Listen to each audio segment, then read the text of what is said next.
राधे राधे दोस्तों। कैसे हैं आप सभी भक्तजन। आप सभी का हमारे चैनल देववाणी स्टोरीज पर एक बार फिर से हार्दिक स्वागत है। भक्तों, आज 8 जून 2026 सोमवार का यह अत्यंत पावन शुभ दिन है। आज पुरुषोत्तम मास के कृष्ण पक्ष की अष्टमी तिथि है।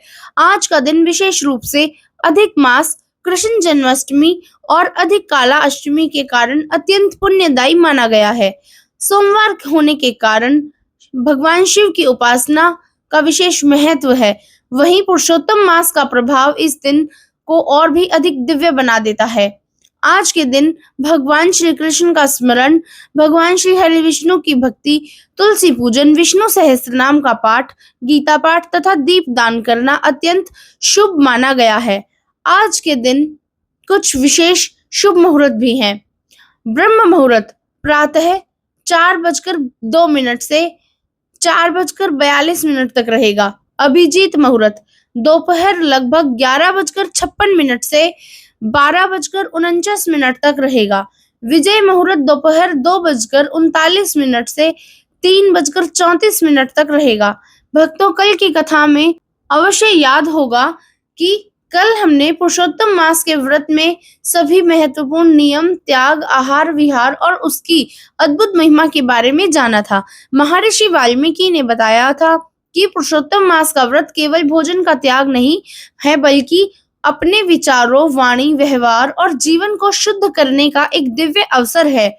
हमने यह भी जाना था कि जो भक्त श्रद्धा, प्रेम और नियम पूर्वक इस व्रत का पालन करता है, भगवान पुरुषोत्तम स्वयं उस पर विशेष कृपा करते हैं और अंत में उसे अपने दिव्य धाम की प्राप्ति होती है। लेकिन भक्तों, क्या केवल व्रत और पूजा से ही मनुष्य का भाग बदल सकते हैं? क्या एक ऐसा व्यक्ति जिसने जीवन भर पाप किए हों, हिंसा की हो, धर्म से दूर रहकर वह भी भगवान की कृपा का पात्र बन सकता है? क्या किसी संत की सेवा से मनुष्य का पूरा जीवन बदल सकता है? और क्या केवल एक छोटा सा सत्कर्म अगले जन्म में राज, वैभव और भगवान की भक्ति का कारण बन सकता है? भक्तों, आज पुरुषोत्तम मास महात्म्य के अध्याय 23 में हमें इन सभी रहस्यों का उत्तर मिलने वाला है। आज की कथा में हम राजा चित्रबाहु के पूर्व जन्म का एक अत्यंत आश्चर्यजनक रहस्य जानेंगे। हम जानेंगे कि कैसे मणिग्रीव नाम का एक पापी, हिंसक और समाज द्वारा त्यागा गया व्यक्ति एक संत की सेवा करके अपने भाग्य को बदल सकता है। और भक्तों, आज की कथा के पश्चात हम आपको भगवान और उसके एक परम भक्त से जुड़ी एक सत्य, प्रेरणादायक, चमत्कारी, हृदय स्पर्शी कथा भी सुनाएंगे, जो आपके हृदय को भक्ति, श्रद्धा और भगवान के प्रति अटूट विश्वास को और अधिक दृढ़ कर देगी। तो आइए भक्तों, अपने मन को भक्ति में लगाइए, भगवान श्री हरि का स्मरण कीजिए और आरंभ करते हैं कथा, पुरुषोत्तम मास महात्म्य की यह दिव्य कथा। अध्याय 23। जय श्री हरि विष्णु, जय श्री पुरुषोत्तम भगवान, जय श्री राधे, हरि शरणम। राजा दुर्धना ने बड़े विनम्र भाव से हाथ जोड़कर कहा, हे मुनियों में श्रेष्ठ, हे करुणामय महात्माओं, आप सदा दुखी और असहाय लोगों पर दया करने वाले हैं, इसलिए मेरी एक ही जिज्ञासा का समाधान कीजिए। हे प्रभु, यह पुरुषोत्तम मास भगवान श्री हरि को अत्यंत प्रिय माना गया है। इस पवित्र महीने में लोग व्रत, पूजा, जप, तप, दान और अनेक पुण्य कर्म करते हैं, लेकिन मेरे मन में दीप दान को लेकर एक विशेष प्रश्न उठ रहा है। कृपया कर मुझे बताइए कि पुरुषोत्तम मास में भगवान के समक्ष दीपक जलाने और दीप दान करने से मनुष्य को क्या फल प्राप्त होता है? इस पुण्य कर्म का कितना महत्व बताया गया है और इससे भक्त के जीवन में कौन-कौन से शुभ परिवर्तन आते हैं? हे दयालु मुनिवरों, कृपया करके मुझे इस दिव्य रहस्य को विस्तार से बताइए, ताकि मैं इसे भली भांति समझ सकूं और सभी लोगों के कल्याण के लिए इसे ज्ञान को जान सकूं। भक्तों, राजा दुर्धना का यह प्रश्न केवल उनके मन का प्रश्न ही नहीं था, बल्कि हम सभी के लिए अत्यंत महत्वपूर्ण है। आखिर पुरुषोत्तम मास में किया गया दीपदान इतना महत्व क्यों माना गया है? एक छोटा सा दीपक जलाने से मनुष्य को कौन सा अद्भुत पुण्य प्राप्त होता है? तो आइए भक्तों, अब आगे की कथा में जानते हैं कि मुनियों ने राजा से इस प्रश्न का क्या आश्चर्यजनक उत्तर दिया। श्री नारायण बोले, हे नारद जी, अब राजा दुर्योधना ने अत्यंत श्रद्धा और विनम्रता के साथ यह प्रश्न पूछा। तब महर्षि वाल्मीकि ने उनके भाव देखकर बहुत प्रसन्न हुए और राजा की जिज्ञासा सच्ची थी। उनके मन में धर्म को जानने की तीव्र इच्छा थी। इसलिए मुनियों में श्रेष्ठ महर्षि वाल्मीकि मुस्कुराए और बड़े ही प्रेम से उन्होंने उस विनती तथा नम्र स्वभाव वाले राजा से कहने लगे, हे राजन, हे सिंह के समान पराक्रमी और वीर राजाओं में श्रेष्ठ राजा दुर्योधना, अब आप ध्यान पूर्वक सुनिए। मैं आपको एक ऐसी दिव्य, पवित्र और कल्याणकारी कथा सुनाने जा रहा हूँ जो मनुष्य के जीवन में पापों का अंधकार दूर कर देती है। यह कोई साधारण कथा नहीं है। इसके श्रवण मात्र से ही मनुष्य के बड़े बड़े पाप भी नष्ट होने लगते हैं। शास्त्रों में जिन 5 महापापों को अत्यंत भयंकर बताया गया है, इस पवित्र कथा को श्रद्धा और भक्ति से सुनने पर वे भी नष्ट होने लगते हैं और मनुष्य को पुण्य, शांति तथा भगवान की कृपा प्राप्त होती है। इसलिए हे राजन, अपने मन को एकाग्र कीजिए और इस अद्भुत कथा को ध्यान से सुनिए, क्योंकि आगे जो रहस्य प्रकट होने वाला है वह अत्यंत दुर्लभ, पापों का नाश करने वाला है और भक्तों का कल्याण करने वाला है। भक्तों, महर्षि वाल्मीकि अब जिस कथा का वर्णन करने जा रहे हैं, उसे स्वयं सुनकर राजा दुर्योधना भी आश्चर्यचकित रह गए थे। आखिर ऐसी कौन सी कथा थी जिसके श्रवण मात्र से 5 महापाप तक नष्ट हो जाते हैं? तो आइए अब आगे की कथा में इस दिव्य रहस्य को जानते हैं। महर्षि वाल्मीकि बोले, हे राजन, प्राचीन समय में सौभाग्य नगर नाम के एक अत्यंत समृद्ध और सुंदर नगर था। उस नगर में चित्रबाहु नाम के एक प्रसिद्ध राजा राज्य करते थे। राजा चित्रबाहु केवल पराक्रमी नहीं बल्कि बहुत बुद्धिमान और अत्यंत बलशाली भी थे। वे क्षमाशील स्वभाव के थे और धर्म के सभी सिद्धांतों का गहरा ज्ञान रखते थे। उनके भीतर उत्तम चरित्र, दया और सद्गुण का अद्भुत संगम था। राजा ब्राह्मणों को बहुत सम्मान करते थे। उनकी रानी का नाम चंद्रकला था। रानी चंद्रकला अत्यंत सुंदर, गुणवान और पतिव्रता थी। कहा जाता है कि वे 64 कलाओं में निपुण थी। वे महान सौभाग्यशाली थी और भगवान की भक्ति में सदैव लीन रहती थी। राजा चित्रबाहु ने और रानी चंद्रकला दोनों ही युवावस्था में थे। दोनों प्रेम, सुख, समृद्धि और धर्म के साथ अपना जीवन व्यतीत कर रहे थे तथा पूरी पृथ्वी पर आनंद पूर्वक राज्य कर रहे थे। लेकिन भक्तों, उनके जीवन की सबसे बड़ी विशेषता यह थी कि राजा चित्रबाहु का हृदय केवल भगवान श्री कृष्ण की भक्ति में लगा रहता था। वे श्री कृष्ण के अतिरिक्त किसी भी अन्य देवता को अपना आराध्य नहीं मानते थे। उनका अटूट विश्वास केवल भगवान श्री कृष्ण पर ही था।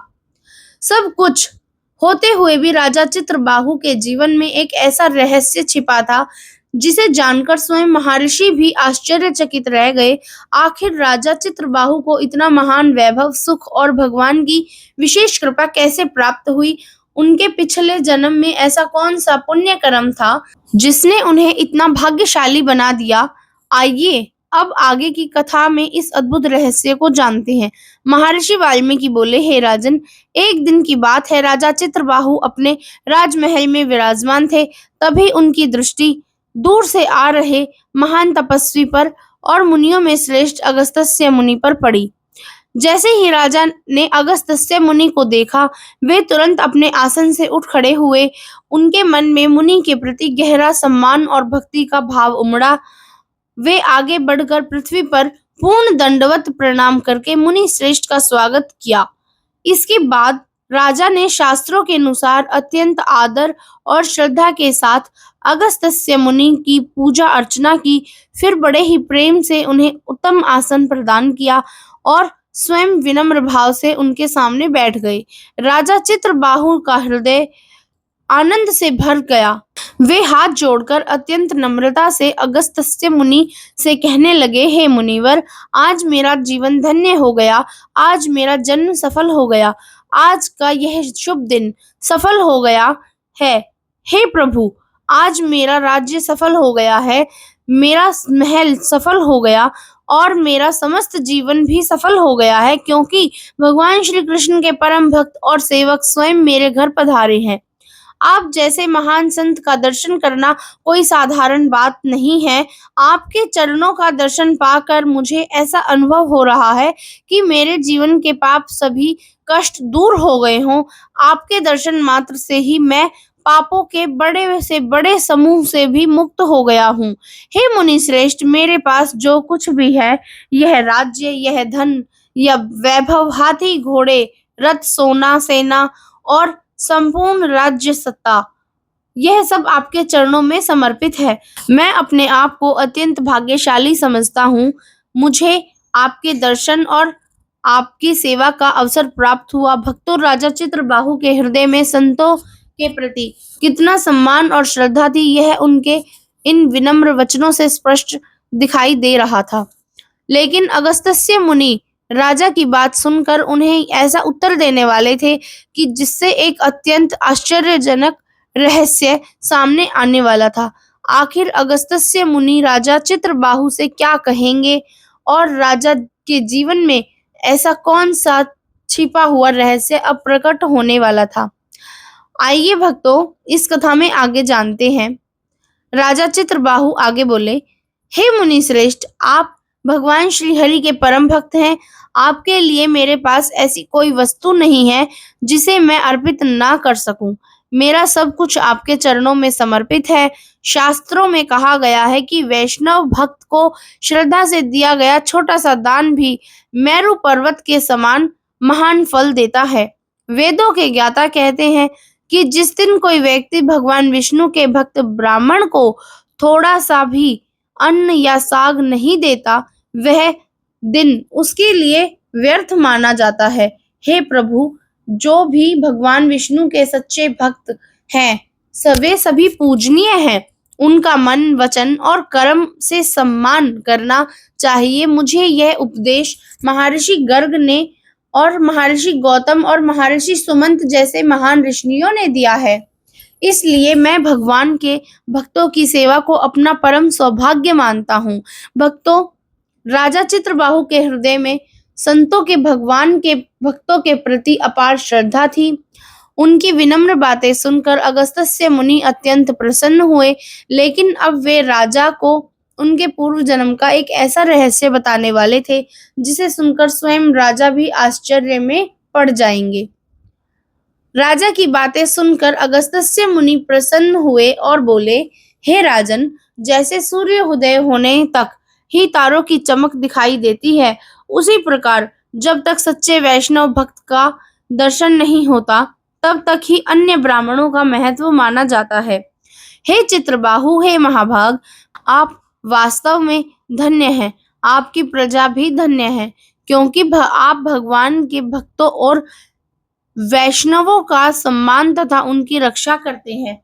जिस राज्य में भगवान के भक्तों का आदर ना हो, उस राज्य में निवास नहीं करना चाहिए।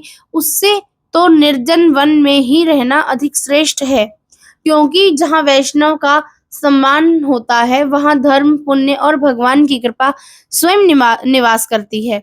लेकिन जहाँ भगवान के भक्तों का अनादर होता है, वहाँ रहना कल्याणकारी माना नहीं जाता है। भक्तों, अगस्त्य मुनि राजा चित्रबाहु की भक्ति और वैष्णवों के प्रति उनके सम्मान से अत्यंत प्रसन्न थे, लेकिन अब वे राजा को उनके जन्म जीवन का एक ऐसा रहस्य बताने वाले हैं जिसे सुनकर राजा आश्चर्यचकित रह गए। अगस्त्य मुनि बोले, हे राजन, जिस प्रकार नेत्रों के बिना शरीर अधूरा, उसी प्रकार जिस देश में भगवान के सच्चे भक्त ना हो, तो वह भी शोभा नहीं पाता।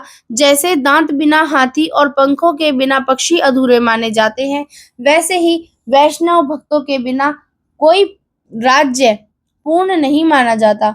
जैसे संध्या वंदन में कुशा का महत्व है और तर्पण में तिल का महत्व है, उसी प्रकार किसी भी राष्ट्र की शोभा भगवान के भक्तों से होती है। इसलिए जिस स्थान पर भगवान श्री हरि के भक्तों को सम्मान होता है, वही स्थान वास्तव में पवित्र और कल्याणकारी माना जाता है। हे चित्रबाहु, जो राजा भगवान श्री कृष्ण के चरणों में आश्रय लेता है, धर्म का पालन करता है और संतों का सम्मान करता है, उसे ही सच्चा राजा कहा गया है। ऐसा राजा का राज्य दिन प्रतिदिन उन्नति करता है, उसकी प्रजा सुखी रहती है और उस पर भगवान की विशेष कृपा बनी रहती है। भक्तों, अगस्त्य मुनि राजा चित्रबाहु की भक्ति से अत्यंत प्रसन्न थे, लेकिन वे उन्हें उसके पूर्व जन्म का एक ऐसा रहस्य बताने वाले थे जो इस पूरे वैभव और सौभाग्य का कारण था। राजन, आज आपको देखकर मेरी दृष्टि सफल हो गई। भगवान के ऐसे भक्त का दर्शन करना वास्तव में बड़ा सौभाग्य है। आपसे धर्म और भक्ति की बातें करके आज मेरी वाणी भी सफल हो गई। फिर अगस्त्य मुनि ने कहा, हे राजा चित्रबाहु, मेरी आज्ञा से आप इसी प्रकार धर्म पूर्वक इस राज्य में पालन करते रहिए। मैंने आपको इस राज्य में स्थापित किया है। भगवान की आपकी रक्षा करेंगे और आपका कल्याण करेंगे। अब मुझे यहाँ से प्रस्थान करने की अनुमति दीजिए। महर्षि अगस्त्य के ये वचन सुनकर वहां उपस्थित सभी लोग भाव विभोर हो गए। श्री नारायण जी बोले, हे नारद, इतना कहकर जब महर्षि अगस्त्य वहां से जाने की तैयारी करने लगे, तब राजा चित्रबाहु की पतिव्रता और धर्मपरायण रानी चंद्रकला आगे बढ़ी और उन्होंने अत्यंत श्रद्धा, विनम्रता और भक्ति के साथ मुनि श्रेष्ठ अगस्त्य को प्रणाम किया और उनके चरणों में अपना सिर झुका दिया। भक्तों, अब रानी चंद्रकला के मन में एक ऐसी जिज्ञासा उठने लगी थी जो उसे आगे चलकर एक अद्भुत रहस्य द्वारा खोलने वाली थी। अगस्त्य मुनि ने चंद्रकला रानी को आशीर्वाद देते हुए कहा, हे शुभे, तुम सदा सौभाग्यवती रहो, अपने पति के प्रेम और भक्ति के साथ सेवा करती रहो। भगवान श्री कृष्णचंद्र जो समस्त गोपियों के प्रिय हैं, उनके चरणों में तुम्हारी भक्ति सदैव अटल और दृढ़ बनी रहे। इस प्रकार रानी को शुभ आशीर्वाद देकर अगस्त्य मुनि प्रसन्न हुए। तब राजा चित्रबाहु ने अत्यंत विनम्रता के साथ अपना सिर झुकाया, दोनों हाथ जोड़कर मुनि श्रेष्ठ को प्रणाम किया और आदर पूर्वक फिर उनसे बोले, हे मुनिवर, यदि आप मुझ पर प्रसन्न हैं तो मेरी एक जिज्ञासा का समाधान कीजिए। भक्तों, आज राजा चित्रबाहु ऐसा प्रश्न पूछने वाले थे जिसके उत्तर में पूर्व जन्म का एक अत्यंत अद्भुत रहस्य प्रकट होने वाला था। राजा चित्रबाहु ने हाथ जोड़कर विनम्रता से कहा, हे विपेंद्र, मुझे एक बात जानने की बड़ी इच्छा हो रही है। कृपया करके मेरे मन की शंका को दूर कीजिए। मेरे पास जो यह अपार धन संपत्ति और वैभव मुझे किसी भी पुण्य के कारण प्राप्त हुआ है, मेरा राज्य बिना किसी शत्रु और बाधा के इतना सुखपूर्वक कैसे चल रहा है? मेरी धर्म पत्नी चंद्रकला इतनी पतिव्रता, धर्मपरायण और गुणवान कैसे बनी? और मैंने अपने पिछले जन्म में ऐसा कौन सा पुण्य कर्म किया था जिसके कारण मुझे यह सब सुख प्राप्त और सौभाग्य प्राप्त हो रहे हैं? हे मुनीश्वर, आप तो हाथ में रखे दर्पण की तरह सब कुछ स्पष्ट जानते हैं। भूतकाल, वर्तमान और भविष्य सब श्री नारायण बोले आपकी दृष्टि में है, इसलिए मेरी जिज्ञासा को शांत कीजिए। श्री नारायण बोले, हे नारद, राजा चित्रबाहु की यह विनम्र प्रार्थना सुनकर मुनियों में श्रेष्ठ अगस्त्य कुछ क्षण के लिए एक ग्रचित हो गए। फिर राजा चित्रबाहु की ओर देखकर मुस्कुराए, क्योंकि अब सब समय आ गया था कि उस रहस्य को बताने का जो उनके वर्तमान सुख, वैभव और सौभाग्य का वास्तविक कारण था। भक्तों, अब अगस्त्य मुनि राजा चित्रबाहु के पूर्व जन्म का ऐसा अद्भुत रहस्य बताने वाले हैं जिसे सुनकर राजा स्वयं भी आश्चर्य में पड़ गए थे।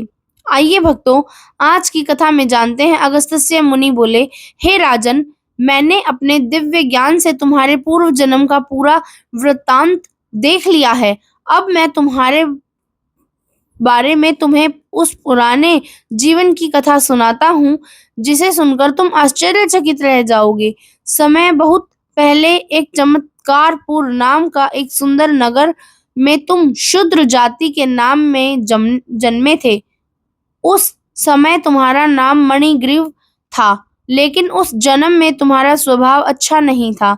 तुम जीवों की हिंसा करने में लगे रहते थे। तुम्हारे मन में सांसारिक भोगों की तीव्र इच्छा रहती थी। तुम नास्तिक थे, बुरे आचरण वाले थे और धर्म के मार्ग से दूर रहते थे। इतना ही नहीं, तुम दूसरों की स्त्रियों पर भी बुरी दृष्टि रखते थे। तुम कृत्यघन, दुर्व्यवहारी और अच्छे संस्कारों से रहित थे। हे राजन, लेकिन एक बात बहुत आश्चर्यजनक है। जो रानी चंद्रकला आज तुम्हारी पत्नी है, वही स्त्री उस पूर्व जन्म में भी तुम्हारी पत्नी थी। उस समय भी अत्यंत पतिव्रता, धर्मपरायण और महान गुणों वाली थी। वह मन, वचन और कर्म से अपने पति की सेवा में लगी रहती थी। उसके हृदय में धर्म के प्रति गहरा प्रेम था। वह बुद्धिमती, सदाचारी और महान भाग्यशाली स्त्री थी। तुम्हारे इतने दोष होने के बावजूद उसने कभी भी तुम्हारे प्रति बुरा भाव नहीं रखा। उसने हर परिस्थिति में पत्नी का धर्म का पालन किया और सदैव तुम्हारे कल्याण की ही कामना की। भक्तों, अब तक तो कथा में यही पता चला था कि राजा चित्रबाहु ने अपने पूर्व जन्म में मणिग्रीव नाम के एक दुष्ट स्वभाव वाला व्यक्ति था, लेकिन फिर ऐसा क्या हुआ कि वह व्यक्ति अगले जन्म में इतना धर्मात्मा और भक्त और महान राजा बन गया। तो आइए भक्तों, आगे की कथा में इस अद्भुत परिवर्तन का रहस्य जानते हैं। अगस्त्य मुनि बोले, हे राजन, पूर्व जन्म में तुम इतने पाप कर्मों में लिप्त हो गए थे कि तुम्हारे अपने जाति बंधुओं से संबंधियों ने भी तुम्हारा साथ छोड़ दिया और तुम्हारे बुरे आचरण से क्रोधित होकर राजा ने तुम्हारा अधिकांश धन और संपत्ति छीन ली और थोड़ा बहुत धन बचा था वह तुम्हारे जाति के लोगों ने ले लिया। जब तुम्हारा सारा धन नष्ट हो गया, तब तुम्हें धन की बहुत चिंता हुई और लालसा होने लगी। लेकिन इतने बड़े संकट के बाद भी तुम्हारी पतिव्रता पत्नी ने तुम्हारा साथ नहीं छोड़ा। हे राजन, तुम्हारे पास न तो धन बचा था, न सम्मान और न ही कोई अपना, फिर भी वह धर्मपरायण स्त्री हर परिस्थिति में तुम्हारे साथ खड़ी रही। जब लोगों ने तुम्हारा तिरस्कार किया, तब तुम दोनों ने एक निर्जन वन में चले गए। वहां जीवन व्यापन के लिए तुम पशुओं का शिकार करने लगे। वन में अनेक जीवों को मारकर किसी तरह अपना और अपनी पत्नी का पालन करते थे। एक दिन तुम धनुष उठाकर मृग के शिकार करने और मांस प्राप्त करने की इच्छा से घने जंगलों में निकल पड़े। वह वन सर्पों, जंगली पशुओं से, मृग से भरा हुआ था। उसी निर्जन और भयावह वन के बीच एक और घटना घट रही थी। उग्रदेव के नाम के महान तपस्वी मुनि वहां पहुंच गए थे, लेकिन संयोगवश वे रास्ता भटक गए थे और दिशा का ज्ञान भी खो बैठने के कारण वे अत्यंत व्याकुल हो गए थे। भक्तों, अब कथा में एक ऐसा मोड़ आने वाला है जो मणिग्रीव के जीवन को पूरी तरह बदल देगा। आखिर उस पापी शिकार और महान तपस्वी उग्रदेव मुनि की मुलाकात कैसे हुई? इस भेंट से उसके भाग्य का कौन सा ऐसा नया अध्याय शुरू होने वाला था? आइए आगे की कथा में जानते हैं। अगस्त्य मुनि बोले, हे राजन, उस दिन दोपहर का समय था। उग्रदेव मुनि जंगल में भटकते भटकते इतने प्यासे और थक गए थे कि वे वहीं भूमि पर गिर पड़े। उनकी अवस्था ऐसी हो गई थी कि मानो अब प्राण निकलने ही वाले हों। जब तुमने उस दुखी और असहाय ब्राह्मण को देखा, तो तुम्हारे हृदय में पहली बार दया का भाव जाग उठा था। तुम तुरंत उनके पास गए, उन्हें सहारा देकर उठाया और अपने आश्रम में ले आए। फिर तुम और तुम्हारी पतिव्रता पत्नी दोनों मिलकर उनकी सेवा करने लगे। कुछ समय बाद जब उग्रदेव मुनि को होश आया, तो वे आश्चर्य में पड़ गए। वे सोचने लगे, मैं तो वन के बीच बेहोश पड़ा था, फिर यहाँ कैसे आया और मुझे इस कठिन जंगल से निकालकर कौन लाया? तब मणिग्रीव ने बड़े आदर से कहा, हे ब्राह्मण, यह पास में एक सुंदर तालाब है। उसका जल कमलों की सुगंध से सुगंधित शीतल जल अत्यंत पवित्र है। आप वहां जाकर स्नान करें, अपनी मध्याह्न की पूजा और नित्य कर्म से संपन्न करें। उसके बाद फल ग्रहण करें और शीतल जल का पान करके अपनी थकान दूर करें। हे मुनिवर, अभी आपकी रक्षा करना मेरा सौभाग्य था। अब आप निश्चिंत होकर विश्राम कीजिए। कृपया उठिए, आप हमारे लिए पूजनीय हैं और आपकी सेवा करना हमारा परम सौभाग्य है। भक्तों, वही मणिग्रीव था जो पहले हिंसा, पाप, बुरे कर्मों में डूबा हुआ था, लेकिन एक असहाय संत की सेवा करने के भीतर छिपी हुई मानवता को जगा दिया था। क्या यह छोटी सी सत्कर्म उनके जीवन को बदलने वाला था? क्या इसी सेवा का फल उसे अगले जन्म राजा चित्रबाहु बनाने के रूप में मिला? अगस्त्य मुनि बोले, हे राजन, मणिग्रीव की प्रेम भरी बातें सुनकर उग्रदेव मुनि को बड़ा ही संतोष हुआ। वे फिर धीरे धीरे संभले और अपनी तीव्र प्यास के कारण तुरंत खड़े हो उठे और चित्रबाहु। तब उग्रदेव मुनि ने मणिग्रीव का हाथ पकड़ा और उसके साथ सुंदर तालाब के किनारे पहुंचे, जो विशाल वट वृक्ष से सुशोभित था। वहां वट वृक्ष की शीतल छाया में कुछ देर विश्राम करने के बाद उन्होंने तालाब में स्नान किया और फिर वे अपने नित्य कर्म और संध्या आदि धार्मिक कार्य पूरे किए। इसके बाद उन्होंने भगवान वासुदेव, श्री हरि विष्णु का विधि पूर्वक पूजन किया, फिर देवताओं और पितरों का तर्पण अर्पित किया। सभी धार्मिक कर्म संपन्न करने के बाद उन्होंने उस तालाब का शीतल और निर्मल जल पिया, जिससे उनकी प्यास और थकान दूर हो गई। फिर उग्रदेव मुनि वापस वट वृक्ष के मूल भाग में आकर बैठ गए। उधर मणिग्रीव और उनकी पतिव्रता पत्नी दोनों ही बड़े आदर और श्रद्धा के साथ मुनिश्रेष्ठ उग्रदेव को प्रणाम करने लगे। उनके मन में अतिथि सत्कार की भावना थी, इसलिए मणिग्रीव हाथ जोड़कर अत्यंत विनम्र और मधुर वाणी में मुनि से कहने लगे, भक्तों, अब मणिग्रीव की विनम्रता और सेवा भाव देखकर उग्रदेव मुनि के हृदय में क्या भाव उत्पन्न हुआ और आगे वे कौन से दिव्य उपदेश देने वाले थे, तो आइए इस कथा में आगे जानते हैं। तस्य मुनि आगे बोले, हे राजन, तब मणिग्रीव ने बड़े ही विनम्र भाव से उग्रदेव मुनि से कहा, हे ब्राह्मण, आज आप मेरे आश्रम में पधारे हैं। मुझे ऐसा लगता है कि भगवान ने आपको मेरे उद्धार के लिए ही यहाँ भेजा है। आपके दर्शन मात्र से मेरे अनेक पाप नष्ट हो गए हैं। इसके बाद वह अपनी पत्नी से बोला, हे सुंदरी, जो आपके पके हुए और स्वादिष्ट फल घर में हो, विशेषकर आम के फल, उन्हें शीघ्र लेकर आओ, देर मत करो, और जो कंद मूल आदि उपलब्ध हों वे भी ले आओ। पति की आज्ञा सुनकर वह पतिव्रता पत्नी तुरंत और हर्षपूर्वक फल, कंद मूल तथा अन्य उपलब्ध भोजन सामग्री लाकर मुनि के सामने रख दी। तब मणिग्रीव ने हाथ जोड़कर कहा, हे ब्राह्मण, कृपा करके इन फलों को स्वीकार कीजिए। अब हम दोनों पति पत्नी की कृतार्थ कीजिए। लेकिन उग्रदेव मुनि ने बहुत सावधान थे। उन्होंने कहा, मैं तुम्हें नहीं जानता, पहले यह बताओ कि तुम कौन हो।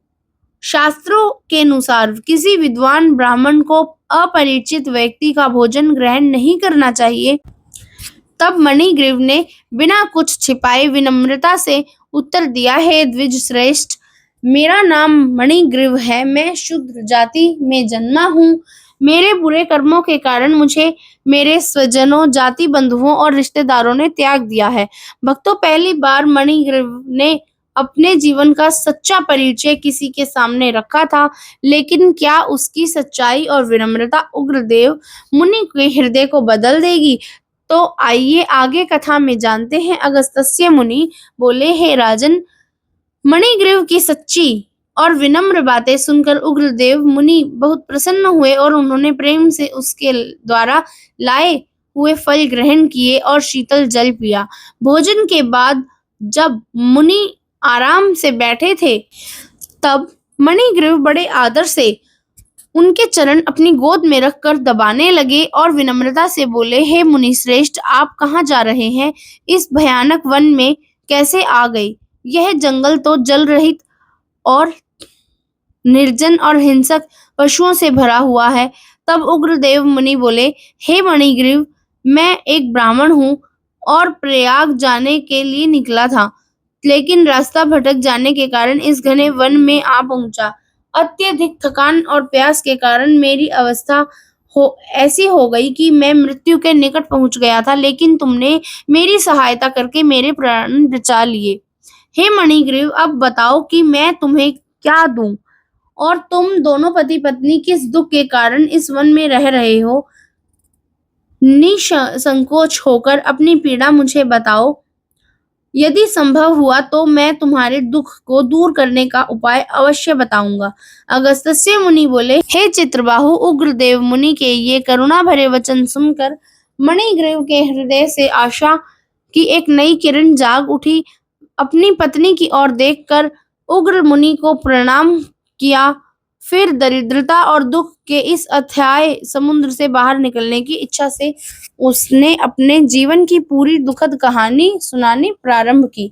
वह कहानी जो उसके अपने कर्मों का परिणाम थी। भक्तों, यही पुरुषोत्तम मास महात्म्य के 23वें अध्याय की पूर्ण कथा होती है।